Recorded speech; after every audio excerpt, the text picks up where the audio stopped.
Selamat datang di X Undercover. Channel ini merupakan perbincangan antara Dr. Jaya dan Pak Franky yang bertujuan untuk edukasi serta menceritakan pengalaman Dr. Jaya sebagai ahli forensik dan patologi. Sekedar informasi terkait jadwal tayang X Undercover yang akan tayang setiap hari Senin, Rabu, dan Jumat. Maka dari itu, untuk mendukung channel ini agar selalu memberikan tayangan yang informatif dan edukatif, kalian bisa dukung kami dengan cara like, comment, subscribe, dan share. Dan selamat menonton! Glutamat itu ada pada tomat, ada pada asparagus, ada pada daging, ada pada sayur-sayuran, ada pada seaweed. Artinya itu barang itu selalu kita makan setiap hari. Tahun 68 itu menjadi suatu berita yang luar biasa di Amerika. Sampai kalau namanya restoran ada MSG di situ, orang nggak makan di situ. Sampai sama seperti kita di Indonesia halal, di sana tulis MSG strip coret. Jadi ada lambang bahwa di restoran ini nggak pakai MSG. Orang baru masuk ke situ. Dokter Jaya suka bakmi nggak, Dok? Bakmi suka. Dokter tahu nggak artinya bakmi itu apa? Nggak tahu. Kalau setahu saya, kalau depannya bak, itu artinya dagingnya daging baby, Dok. Makanya di Indonesia kebanyakan kita nggak sebutnya bakmi lagi, mie ayam. Mie ayam suka atau suka banget? Enggak, suka aja. Suka aja. Kalau saya tuh tiap hari kalau dikasih makan mie ayam juga nggak apa-apa. Ya karena udah suka. Dan masyarakat Indonesia tuh apa namanya, terhadap mie ayam itu kayak suatu sarapan pagi ya. Di mana-mana dengan biaya yang murah bisa mengenyangkan perut. Dan kalau soal enak tergantung kokinya kan ya. Tapi bahan makanan itu ya udah jelas enak lah ya, dibandingin kita ke warung. Tapi kalau dibuang ayamnya itu lebih mantep lagi, Franky. Dari zaman dulu saya gini ya. Mie Saya kosongan. Nah ini ya, saya kan pergi nih ke Mesir, diundang untuk ngomong bicara. Habis bicara sudah sekalian ke Mesir, udah ke jalan-jalan cari wisatanya kemana. Ada salah satu wisata ke Gunung Sinai, Franky. Ya ikutlah ke Mount Sinai. Mount Sinai. Karena di situ, wah saya bilang udah deh, oke, Mount Sinai. Karena itu kan satu lokasi wisata kan. Sampai sana, malam-malam tuh dingin tuh, rupanya di atas gunung, Franky. Atas gunung. Tapi nggak ketemu Nabi Musa, Dok ya? Justru itu kita tuh napak tilas. Iya, kan ada Nabi Musa di situ. Pergi ke tempat Nabi Musa, di situ ternyata memang ada suatu jadi perbukitan-bukitan gitu. Di salah satu bukitnya itu ada gambarannya di itu, bukan gambar kayak patung gitu ya. Itu patung-patung dia punya lembu emas itu ada di situ. Ada lembu emas dan di situ ada gambaran Nabi Musa tuh, yang pokoknya yang itu. Dan di sana saya pergi ke tempat yang ada ininya, Franky. Ada tempat semak belukar itu yang keluarin api itu. Waktu dia dapat perintah Tuhan tuh, waktu dia diangkat jadi nabi kan. Yang dia mau ke situ terus disuruh lepas kaos sepatu gitu katanya kan. Itu masih ada pohonnya. Nah, kata Mas itu ada pohonnya. Masih ada? Masih. Saya pikir udah dibikin AI, artificial intelligence. Enggak, pohonnya ada, tetapi nggak bersinar, Franky. Ya karena dokter bukan Nabi Musa. Kalau dokter Nabi Musa bersinar dia. Itu pergi ke sana gitu loh. Tapi terus mie-nya di mana, Dok? Justru masalahnya gitu, kita mau naik ke atas. Mount Sinai itu di atas, Franky, ke tempat yang itu kita naik ke atas. Mesti naik itu lewatin kayak padang pasir, persis seperti kita mau ke Dieng, Bromo. Cuman masalahnya di sana tuh jalannya naik Berarti gitu. naik Land Cruiser juga. Kalau di Bromo kan ada dua, ada orang yang naik mobil tuh, TAF tuh ke atas. LC, Dok, Toyota Land Cruiser. Ya pokoknya ke sana lah. Atau naik kuda kan. Jadi ada yang manduin ke sana. Kalau di Sinai sana nggak ada kuda, Franky. Kuda tuh nggak tahan tuh naik ke atas. Naik onta. Naik onta. Mau naik onta, mau jalan apa naik onta katanya. Tanah keledai. Ada berarti, wah ketinggi begitu. Saya naik onta. Ontanya yang punuknya dua, Franky. Nah, saya duduknya di tengah situ, baru ngerasain naik onta. Waduh. Tapi onta itu hebat. Duduknya di tengah, Dok? Nah, dokter jarang nonton film Popeye ya.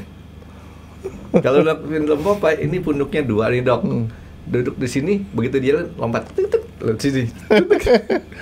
Dioper-oper ya, Dok. Gitu dia tapi dia tuh bisa naik sampai gitu loh. Memang itunya onta tuh lebih hebat dari kuda dalam hal yang ke posisi kayak gitu. Begitu sampai ke ujung ke atas, tahu nggak apa yang dirasain Franky? Lapar kan? Bukan, lecet sini saya, punggung saya lecet Franky. Lecet karena ke gesek-gesek sama punuk yang di belakang gitu loh. Nah, tapi gitu saya ngomong itu karena kenapa? Begitu sampai naik di atas, kan itu dingin tuh malam-malam kan. Sampai di sana ada pemandunya bilang kalau pergi ke sini ada 2 yang harus dilakukan. Badan mesti kuat. Dia bilang nahan dingin dan supaya kuat jalannya. Apa yang itu? 1, jangan pernah lupa minum coklat panas. Jadi ke situ ke warung kan, ada warung-warung di pinggir jalan gitu. Banget itu di puncak gunung minum gitu. Ada 1 lagi Pak katanya yang harus dibeli. Apa? Makan mie katanya. Itu soalnya Mas ini ngomong mie nih. Mie. Ini mie paling enak di seluruh dunia katanya. Begitu disajikan Indomie, Frank. Di Gunung Sinai, di tempatnya si Nabi Musa itu ada gunung. Dan tahu nggak di sana banyak orang yang toko-toko souvenir segala macam jago ngomong Indonesia. Kok bisa ngomong bahasa Indonesia?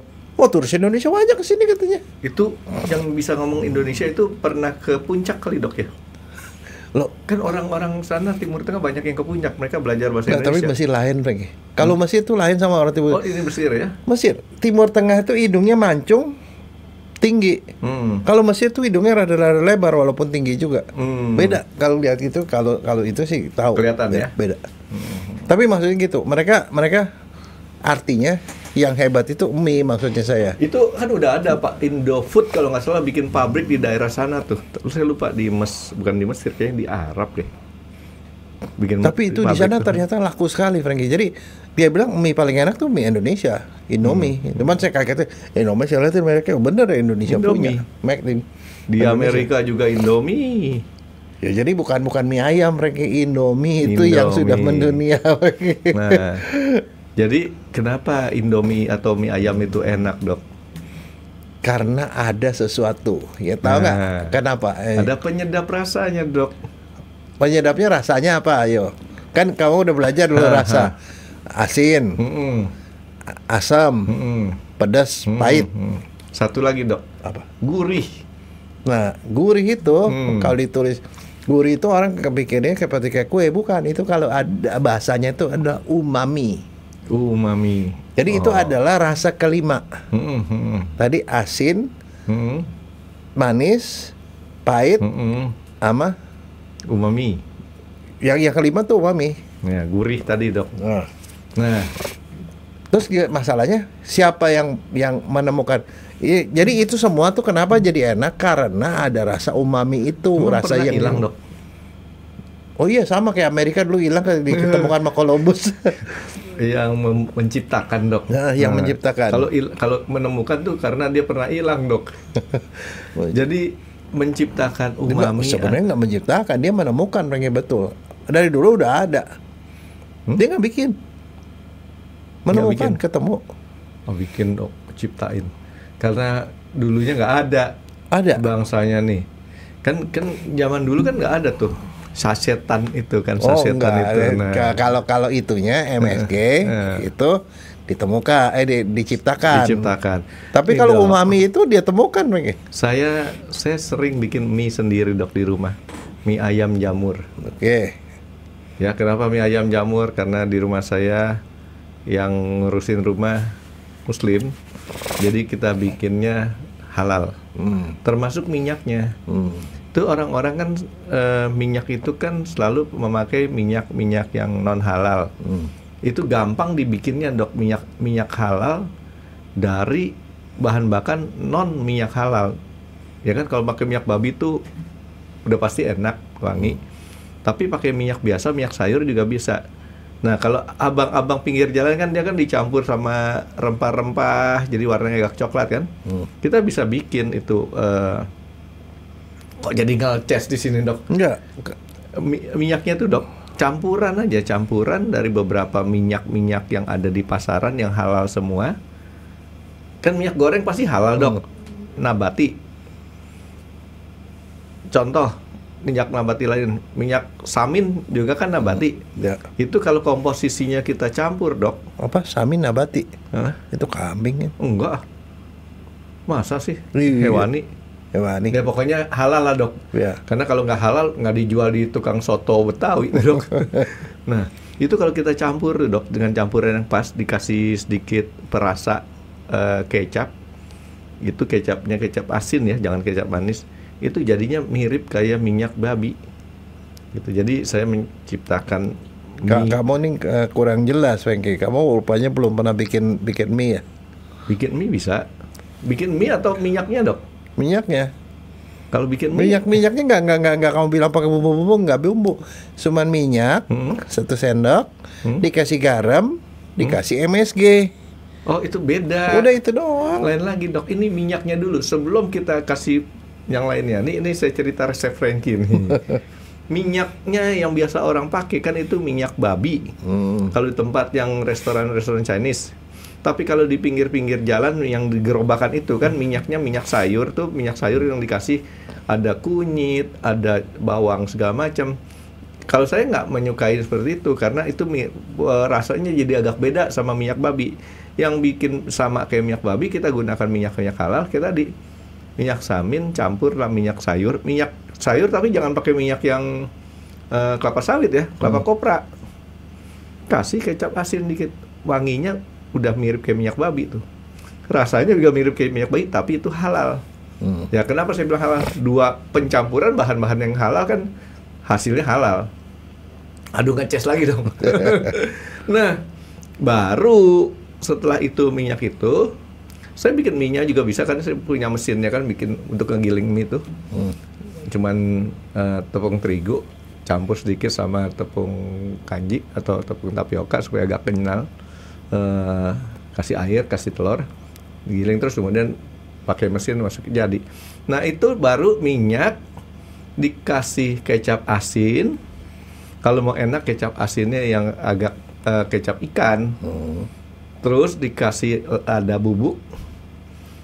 Baru mie yang setelah rebus itu dikasih satu lagi, kasih penyedap rasa yang namanya micin. Nah, micin ini ada banyak nih dok. Kalau saya gunakan micin yang lokal produk aja.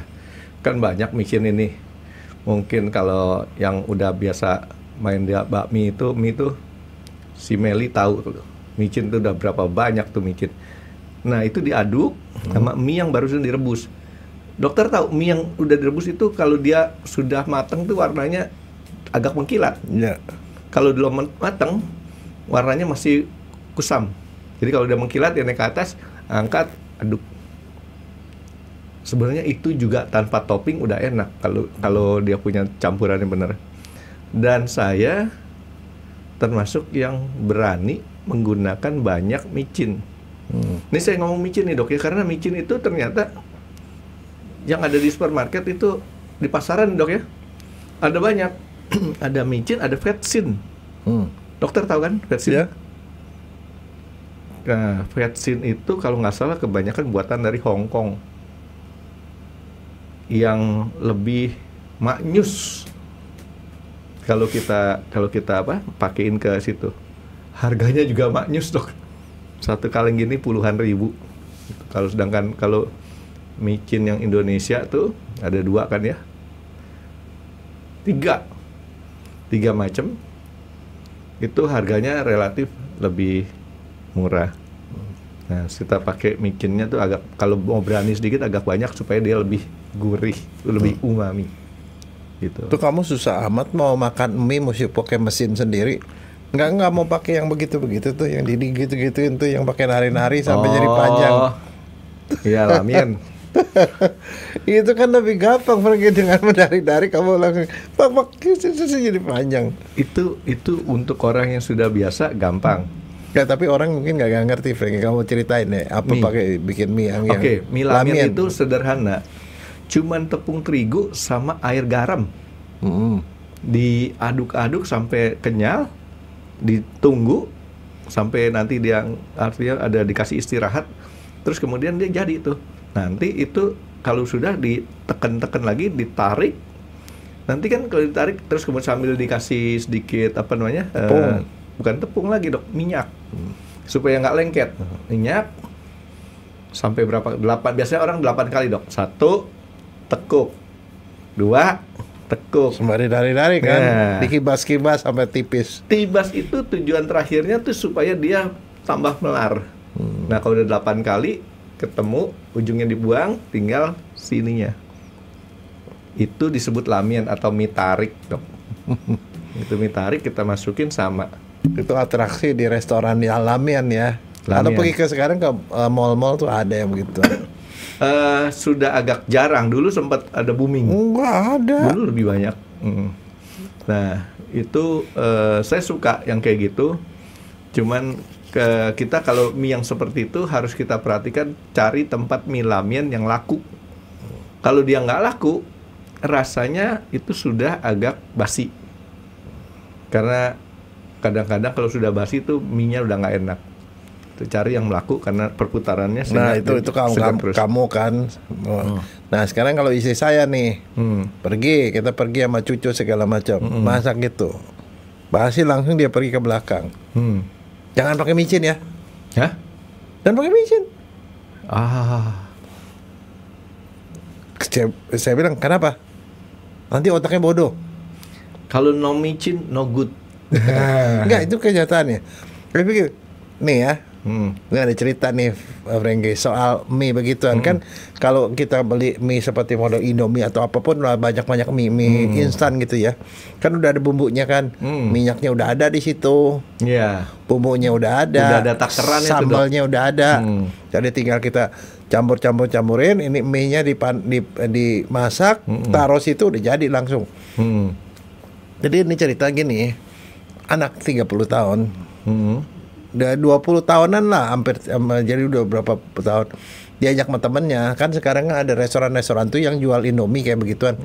Ya sebenarnya yang dijual tuh Indomie, cuman yang namanya itu restoran gitu loh. Ya restoran yang satu orang makan paling 50.000 lah maksimal. Iya. Nah itu kan rame begitu. Nggak mau, abang jual Indomie, nggak mau. Saya nggak mau. Sama temen dipaksa-paksa, nggak mau, akhirnya sekali waktu berhasil lah dia dibawa ke situ sama temennya. Gua nggak mau makan mie. Akhirnya begitu makan, lo kok mie kayak begini? Jadi kemudian temennya tanya, kenapa lo ngomong begitu? Kok ini enak katanya? Enak. Emang kenapa? Gua saban makan Indomie nggak pernah enak katanya di rumah. Jadi setelah gitu dia sekali waktu kan ada kesempatan ke rumah temannya itu. Dia tanyalah ke mamanya, kenapa dia bilang Indomie tidak enak. Jadi sejak dia kecil, kalau dia mau Indomie kayak begituan mie instan, dimasakin sama mamanya, bumbunya itu gak dikasih. Dijual lagi sama dia? Diganti sama garam doang. Ya.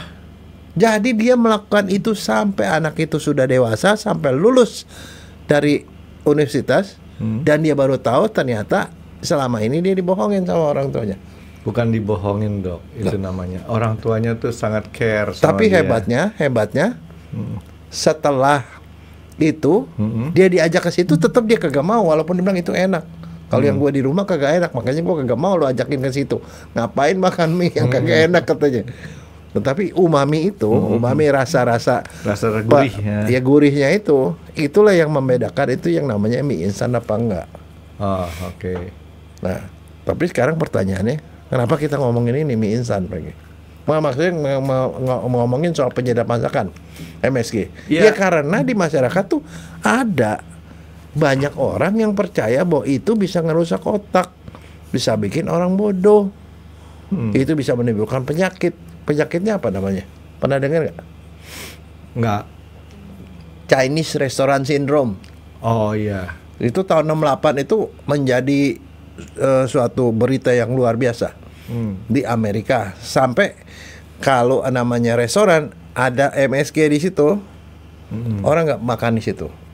Sampai sama seperti kita di Indonesia halal, di sana tulis MSG strip coret. Jadi ada lambang bahwa di restoran ini nggak pakai MSG. Orang baru masuk ke situ. Nah, itu tahun 60-an, Frankie. Itu berlangsung terus sampai sekarang. Dan sekarang tuh gelora menyatakan bahwa MSG itu berbahaya. Itu kejadian lagi setelah Trump itu terpilih jadi presiden. Dan Trump itu sendiri yang ngomong MSG itu jelek begini-begini. Kemudian sekarang Dokter mereka mulai percaya. loh, itu sebabnya. Makanya sekarang saya mau ngomong itu pertanyaannya nih, dari segi kedokteran itu bahaya apa enggak? Hebat kan? Saya sebelum dokter Jananya saya duluin. Enggak, kamu tadi kamu bilang. Nah, sekarang saya mau nanya. Kamu waktu bikin mie gitu, MSG-nya monosodium Banyak. glutamate. Iya, namanya banyak tuh, sekarang banyak, Frankie. Oke. Satu gelas, satu Saya nih, sendok ya. makan, satu sendok teh. Kalau saya kan ada dua. Saya tuh istilahnya satu porsi tuh kira-kira sekitar Ya, satu mangkok 100 lah. gram lah, Dok. Mie mentahnya 100 gram. Itu saya kasih kira-kira sekitar setengah sendok teh. Tapi kan saya biasanya makan tuh 1,5 porsi. Saya kasih 1 sendok teh. 1 sendok teh, nggak banyak-banyak, tapi nggak muncung, press gitu, supaya lebih enak. Jadi tergantung dia punya ininya, tergantung dia punya mie-nya. Dan yang gituan itu, Frankie, itu tergantung dari ibu. Dan satu lagi, saya perhatikan ya, saya kan sering kulineran kaki lima, namanya supir kan kuliner ke kaki lima sering di mana Pecenongan itu kan ada santap malam. Dari dulu, dari sejak SMP, SMA lah ya. Itu kalau makan malam di situ tuh, yang masaknya tuh ambil MSG-nya, Dok. Nggak pakai sendok. Diambil di lauk, digituin. Terus kalau saya bodoh, nggak lulus di UI, Dok. Kan udah dari SMP. Enggak, SMA. tapi sekarang masalahnya itu benar apa enggak? Itu kan itu kamu pakai logika aja. Dan yang namanya kampanye bahwa itu jelek itu udah dari tahun 68 sampai sekarang. Dan orang yang percayanya banyak sekali. Saya satu adalah memberikan bukti fakta saya. Ya, satu. satu contoh aja itu. Kedua, ada iklan penyedap rasa di Indonesia. Nggak boleh sebut merek kan, Dok ya? Enggak. Ya, kalau nggak salah namanya susu lah gitu kan ya. Itu menyebutkan di situ dari ampas Tebu. Kalau orang makan ampas tebu aja bisa bikin bodoh, kita kan makan gula sama aja. Ya enggak, tapi sekarang kita Dengan balik nih. mirip-mirip. Kenapa ada seorang pakai begituan, pakai MSG? Enak, gampang. Bukan, kenapa? Karena ada yang nemuin, Frankie. Cipta. Enggak, nemuin, bukan menciptakan. MSG kemudian diciptakan dari situ. Jadi ceritanya itu ada seorang profesor ahli kimia dari Tokyo Imperial University, Tokyo, tahun 1908. Lama, Frankie. TIU. Tokyo Imperial University, TIU. Iya. Nah, dia itu di rumah, istrinya kasih bikin masakan, sop miso, dikasih irisan dari siwit. Siwit tau ya? Rumput laut yang dikeringin itu. Kombu. Kombu bahasa Jepangnya. Kombu. Waktu dia makan, dia bilang, kok rasanya enak? Enak. Dia tanya ke istrinya, kamu kasih apa? Nggak kasih apa-apa, semuanya sama. Cuman miso, dikasih air, dikasih daun bawang, kasih itu kombu, siwit, rumput laut. Dia cuma kasih ini doang. Dia coba rumput laut dihilangin, hilang bau wanginya. Oh ternyata rasa enaknya itu dari itu. Kan dia pikir-pikir, kan dia belajar kedokteran kan? Bukan, maksudnya dia belajar. Yang namanya rasa itu cuma ada 4. Dia bilang ini rasanya tuh beda. Dibilang asin enggak, manis enggak, apa enggak, tapi rasanya enak gitu. Pokoknya enak lah gitu Enak. ya. Nah, manis itu bahasa Jepangnya umai. Ya udah dibilang ini bukan manis tapi umai deh. Oh, umai. Amai. Akhirnya sama dia dikasih tuh itu. Jadi tapi seperti manis, tapi nggak seperti manis. Pokoknya sedap deh, pokoknya kita bilang sedap. Akhirnya dia kasih istilah tuh umami.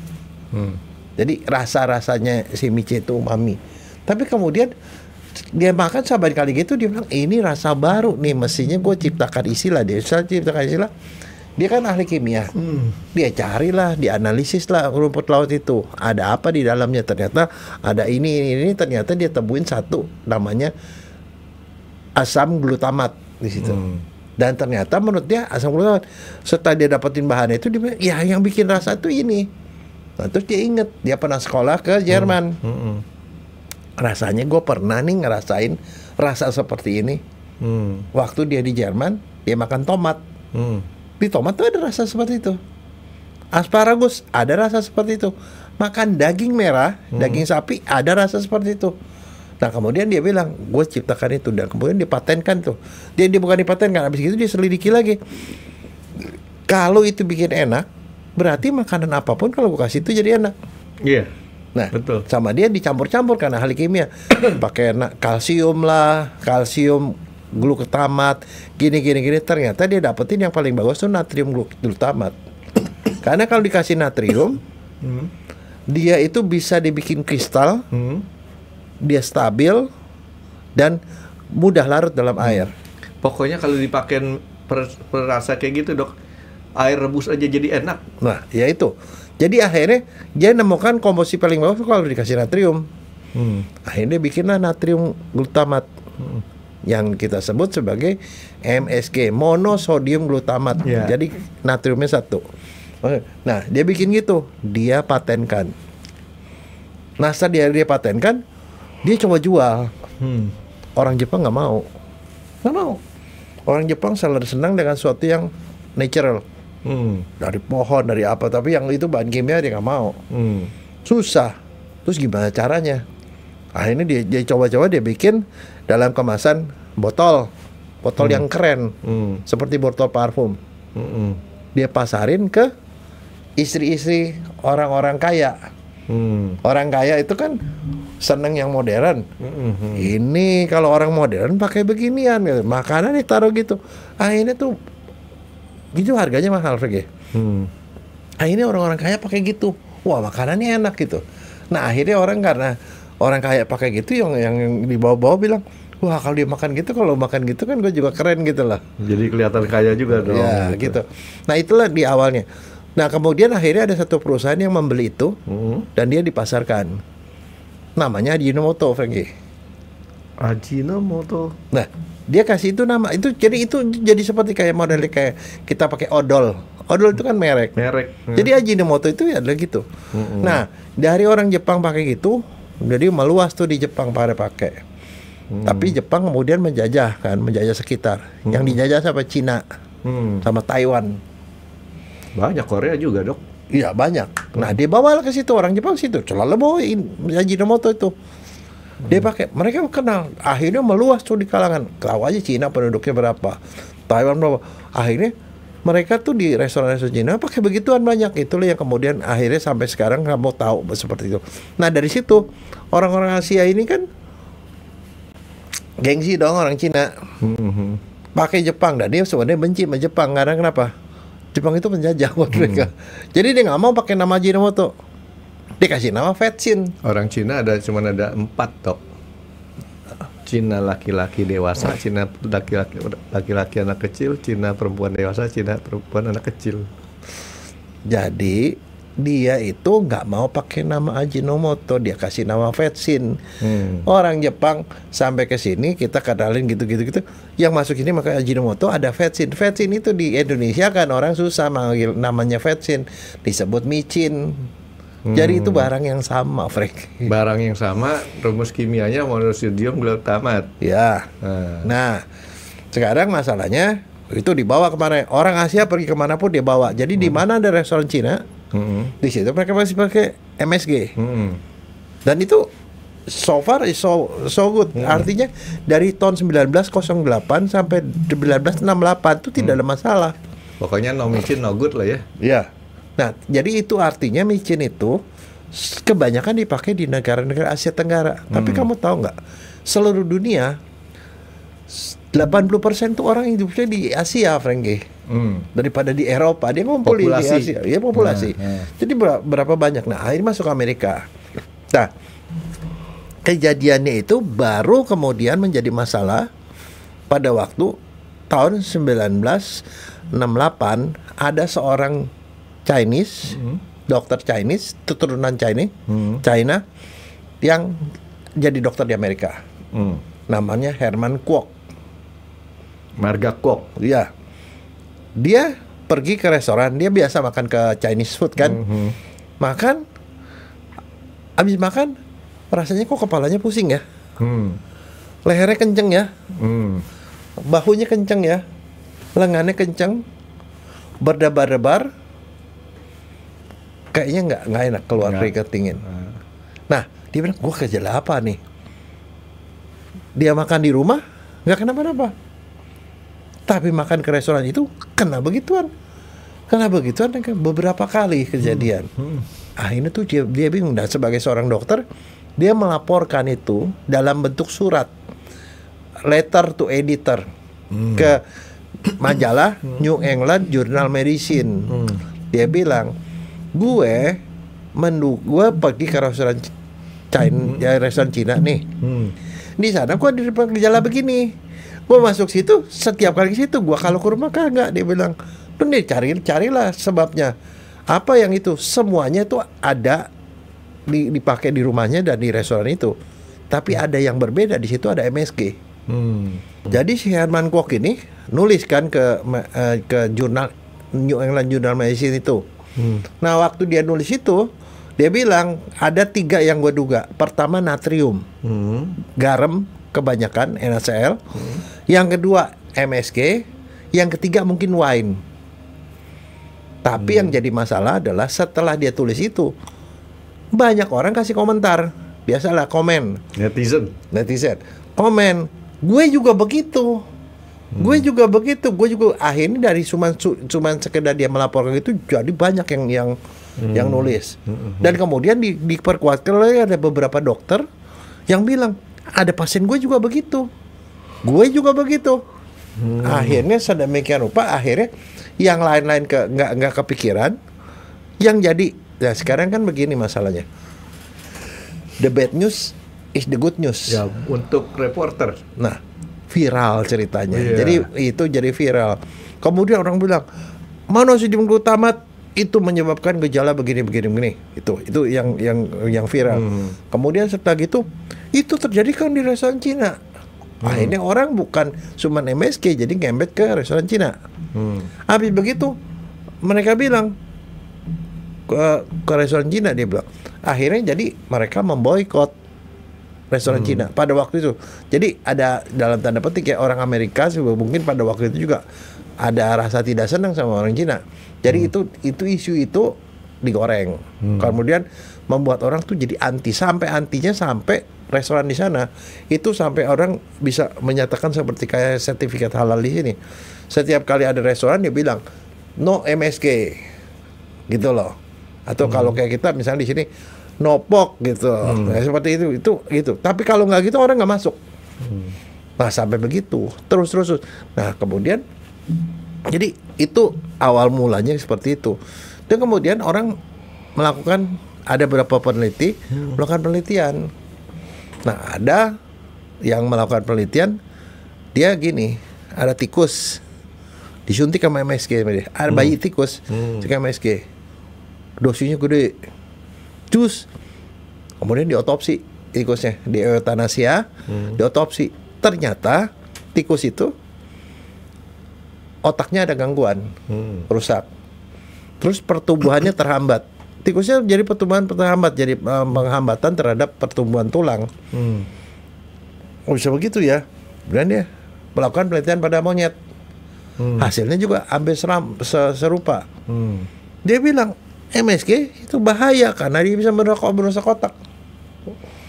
Makin percaya orang, tapi beberapa orang peneliti yang ngelihat, lu yang benar lu kasihnya berapa? Oh, dikasihnya MSG-nya banyak sekali. Oh, itu makan MSG pakai nasi kali, Dok. Enggak, masalahnya satu. masalahnya gini, yang pertama itu penelitian pada bayi tikus. Dosis yang dikasih itu berlipat-lipat kali daripada yang masuk ke badan orang lewat makanan. Itu satu. Kemudian dari tikus belum tentu bisa diinin pada orang kan? Reseptornya beda. Mungkin seperti itu. Jadi efeknya belum tentu ini. Kemudian masalahnya disuntik. Nah, orang nggak ada yang nyuntik MSG. Iya. Ya MSG dimakan. Iya. Kalau diperiksa di darah kagak ada. Udah larut. Ya nggak ada natriumnya. Atau itu nggak ada dan diperiksa itu belum tentu juga dia. Pokoknya artinya penelitian itu diragukan sampai akhirnya kemudian ada beberapa orang bikin penelitian ada yang bilang iya memang efeknya begitu-gitu, tapi kebanyakan penelitiannya itu tidak membandingkan antara ini orang dikasih ini nggak dikasih, kasih ada gejala jadi penelitian itu tidak proper lah. Sampai sekali waktu ada seorang peneliti sekian orang separohnya dikasih MSG, separuhnya enggak. Ternyata semuanya nimbulin gejala yang sama, Frank. Sama-sama gejala itu keluar. Akhirnya kesimpulannya, tapi kemudian itu tetap orang kan masih anti. PBB kemudian melakukan penelitian, WHO melakukan penelitian, ternyata tidak terbukti. Terus di Amerika, perhimpunan ahli peneliti di Amerika, saya nggak tahu ya organisasi apa, membuktikan juga itu tidak. Tetapi yang namanya orang itu sudah terpatri bahwa itu berbahaya. Nah itulah yang kemudian sampai sekarang itu masih menimbulkan antipati orang terhadap MSG. Tapi nggak bisa dilarang karena kenapa? Akhirnya sampai di seluruh dunia tuh ya beberapa organisasi kesehatan memberikan kira-kira angka berapa yang aman.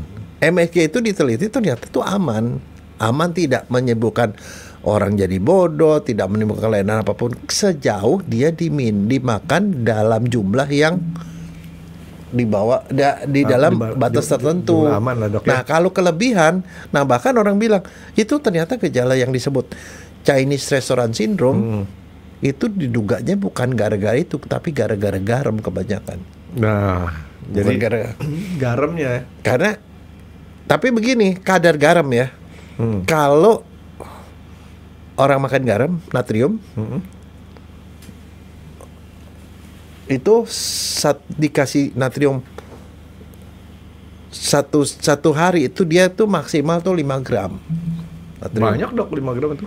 5 gram banyak, 5 gram. Kalau di 1 sendok teh garam dimasukin, itu isinya 2 gram. Artinya maksimal 2,5 sendok satu hari. Tapi kalau MSG 1 sendok makan, yang 1 sendok teh, teh itu isinya 0,7 gram. 0,7 gram, lebih sedikit lagi Dok. Lebih sedikit, jadi sepertiga dari garam. Jadi kalau kita nggak makan micin banyak-banyak, tapi garam kita makannya banyak. Jadi sampai ada orang yang malah menyimpulkan daripada lo kasih garam itu kemungkinan kita ngelebihin natrium yang masuk lebih banyak, mendingan lo kasih micin. Rasanya gurih, tetapi yang lo kasih cuma sedikit. Karena nilai normal nih di Indonesia ya, kita boleh pakai micin, tapi cuma 0,65 mg per hari. Per hari ya. Itu artinya 1 sendok teh. Iya. Jadi makanya tadi saya bilang kamu kasihnya berapa banyak. Kalau selama kamu kasihnya nggak lebih dari sekian, isaman. Bahkan kalau di Cina sana mereka patokannya beda-beda. Di Cina sampai 6 pun mereka oke. Di Cina. Terus kalau misalnya di tempat lain di Amerika 1 miligram. Kalau di Indonesia 0,65 1 sendok teh.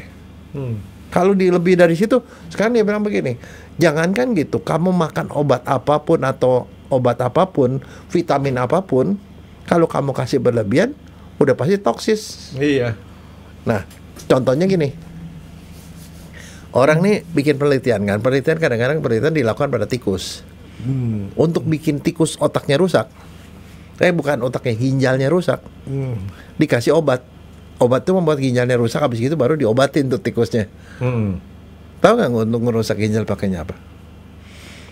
Ya pakai elektrolit. Enggak, dikasih asam folat. Asam folat. Asam folat itu adalah vitamin B, Franky. Dikasih yang dosis tinggi, ginjalnya rusak. Tapi vitamin B kan berguna buat kita. Iya, iya. Satunya lagi dikasih MSG. MSG tapi dosisnya tinggi sekali, ginjalnya rusak. Jadi artinya kenapa kalau misalnya dibilang bahwa ada Chinese restaurant syndrome, mungkin disebabkan itu, tetapi kalau dosisnya kebanyakan. Jadi selama dosisnya normal, nah sekarang pertanyaannya balik begini, sebenarnya natrium glutamat, sodium glutamat, monosodium glutamat, MSG itu isinya apa sih? Lihat dari kimianya, itu kan garam.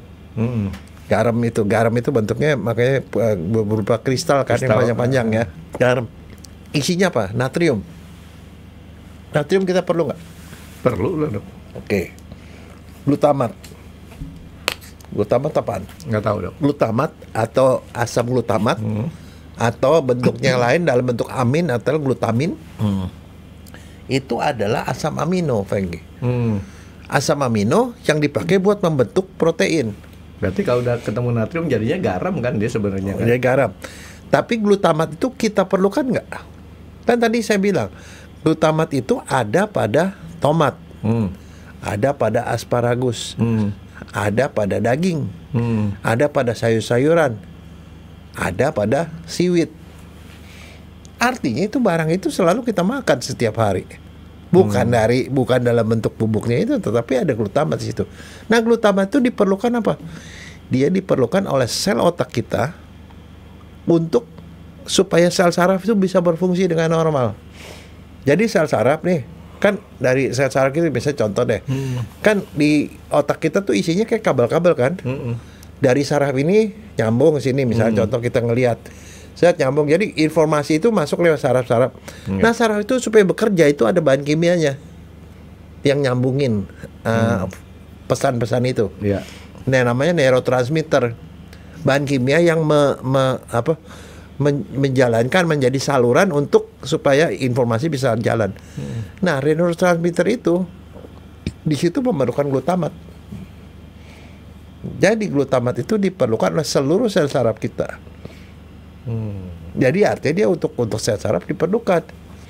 Makanya di situ ada reseptornya.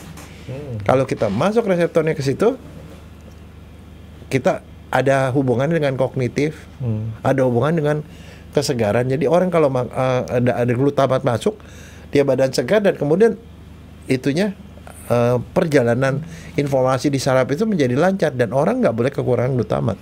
Artinya yang menyebutkan ini itu terhadap MSG itu tidak bisa dianggap benar, Dok ya? Iya, tapi maksudnya gini. Perang dagang kayaknya, Dok ya? Bukan, itu sentimen anti Cina. Nah, ini kenapa kemudian itu udah tahu seperti itu? Kan artinya kan begini gini. Disebut MSG itu jelek tuh gara-gara tulisan kepada editor oleh seorang dokter itu. Dia cuma mengasumsi bahwa kemungkinan karena natrium kebanyakan, MSG atau karena wine. Tapi kemudian orang langsung potong MSG melakukan penelitian untuk membenarkan itu. Jadi itu seperti kayak apa ya? Sebenarnya hoax itu yang kemudian diviralkan gitu loh, Franky. Nah, sekarang isu itu digaungkan lagi oleh Trump dan kita tahu Trump itu sekarang lagi sedang perang dagang dengan Cina. Jadi ya itu larinya ke situ. Cuman saya cuma bilang, tapi kalau dari segi ini, dari segi kedokteran, barang apapun, vitamin sekalipun, kalau kita makan dalam jumlah yang berlebih-lebihan, beberapa kali lipat, itu udah pasti ada efek sampingnya, udah pasti jelek. Sesuatu yang kelebihan emang nggak benar, Dok. Nah, makanya kalau di seluruh dunia sekarang mereka punya nilai normal untuk MSG yang boleh dikonsumsi. Kalau di Cina bisa sampai 6 lebih, 6 mg per hari. Nah, MSG itu kan kalau kita makan nih, Dok ya, dipakai kan sama badan. Ya dipakai. Artinya kan nggak diserap mentah-mentah untuk disimpan ditumpuk begitu kan, Dok? Enggak. Iya. Dia emang dipakai untuk otak kita kan jalan. Nah, itu semuanya perlu glutamat.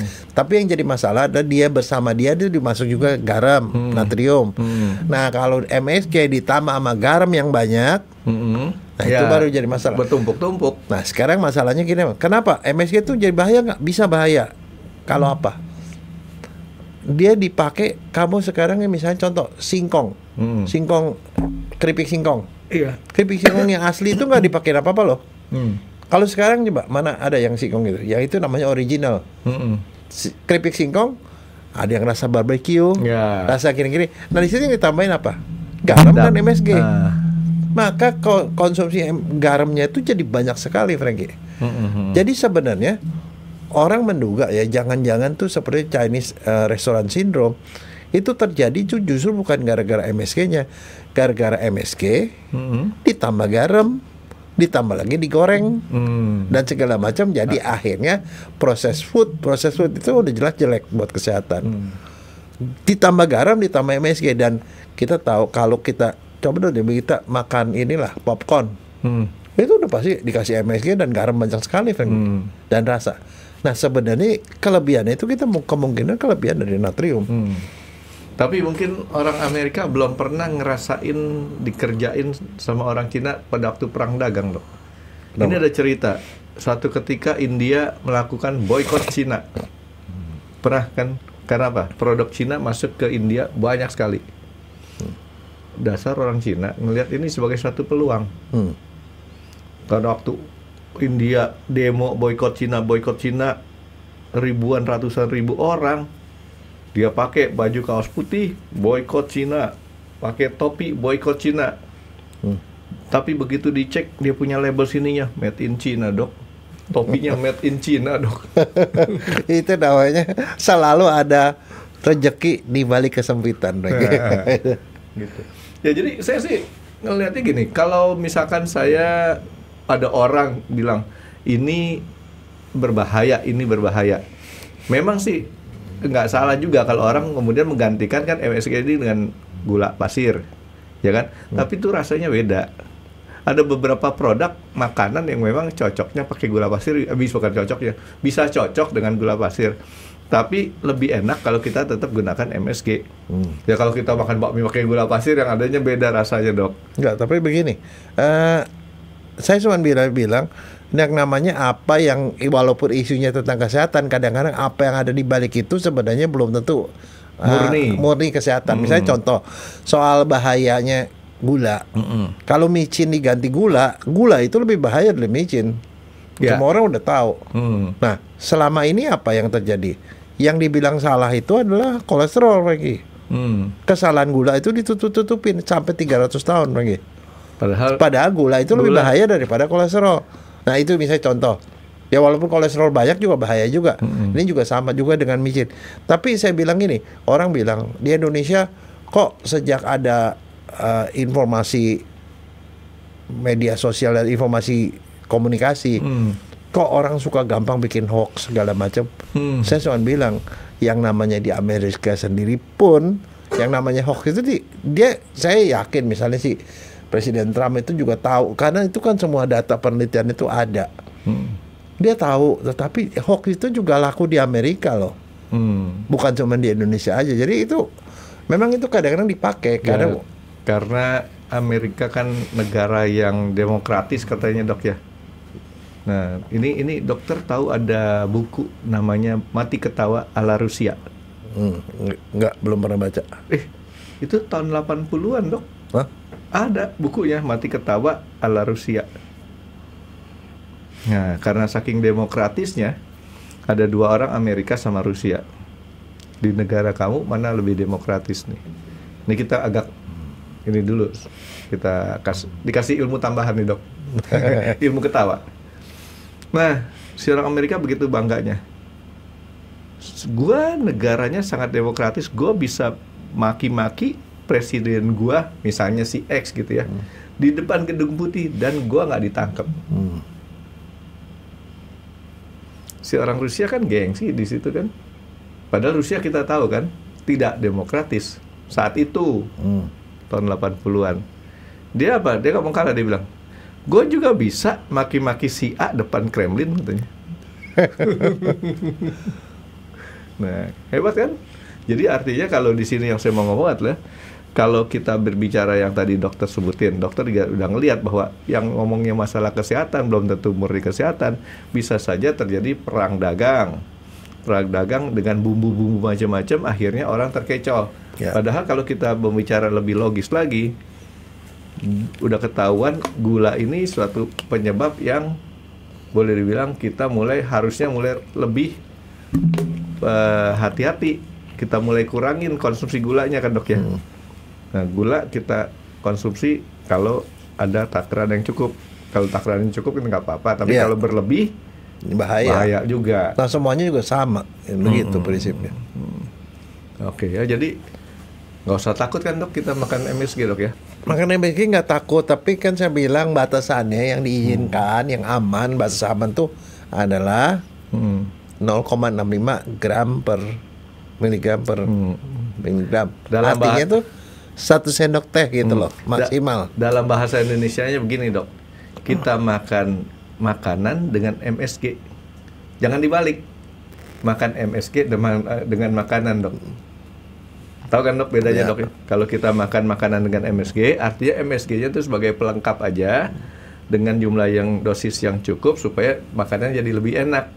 Kalau kita makan MSG dengan makanan, jadi makanan MSG-nya yang jadi dominan, jumlahnya besar, makanannya pelengkap, yang mati nanti lihat dok. Oke, terus jadi kalau MSG sendiri kan tadi saya awal udah ngomong, di Indonesia ada 3 merek nih dok, cap mangkok merah, satu lagi yang Korea, satu lagi dari nama Indonesia nih dok. Ini terus kemudian ada satu lagi yang berasal dari luar negeri, yang disebut vetsin tadi. Ada tulisannya memang vetsin tuh kan, yang kalengan biasanya itu dok. Sama amannya atau enggak dok? Sama, isinya sama. Isinya sama dok ya. Jadi artinya nggak usah kita ragu-ragu. Tapi mungkin. Tapi sekarang kau kepikir nggak? Kalau tadinya dari siwit, yang di Indonesia dibikin dari sari tebu. Artinya kalau kita makan tebu ya kita makan yang barang yang sama juga kan. Di sekeliling kita tuh banyak. Kamu makan tomat aja kamu makan MSG. Makanya tomat tuh sering dipakai dalam sayur-sayuran tuh untuk memberikan rasa. Kita jangan bilang tomat dok, biar keren dikit kita ngomong pomodoro. Ini tomat, asparagus, daging-daging itu ada MSG-nya. Subglutamatnya ada, Frankie, karena itu protein. Apalagi wagyu dok ya, enak itu dok. Oke, jadi semua kandungan MSG-nya itu sama ya, nggak ada yang kita perlu khawatirin. Sama. Dan kamu tadi, makanya saya bilang micin itu adalah bahasa ngomongan orang Indonesia soal vetsin. Menukar bahasa dari vetsin menjadi micin. Nah, kenapa dibikin vetsin? Karena dia nggak mau pakai nama Ajinomoto, karena itu nama Jepang, Frankie. Nah, tapi yang nyebar ke seluruh dunia tuh orang Cina yang nyebarin. Karena mereka yang paling konsumsi paling banyak di seluruh dunia, begitu kan. Kenapa paling banyak dok? Nah, penduduknya banyak. Nah, benar dok. Penduduknya paling banyak, jadi populasi paling banyak. Oke, terus dok, kalau misalkan kita makan kebanyakan micin, dalam arti kata nggak sengaja kita makan, itu bisa keracunan nggak dok? Enggak, itu paling natrium ya, paling yang kayak begitu. Dia bilang gini ya, sebenarnya yang namanya Chinese Restaurant Syndrome, gejala seperti itu kamu diam aja 5 menit juga hilang. Betul. Hilang sendiri. Saya pernah suatu ketika makan di tempat restoran Cina yang kondisinya kayak tadi, bikin kita kepala agak ngambang dikit. Kenceng, ya. Nah, karena saya supir kan saya harus nyetir.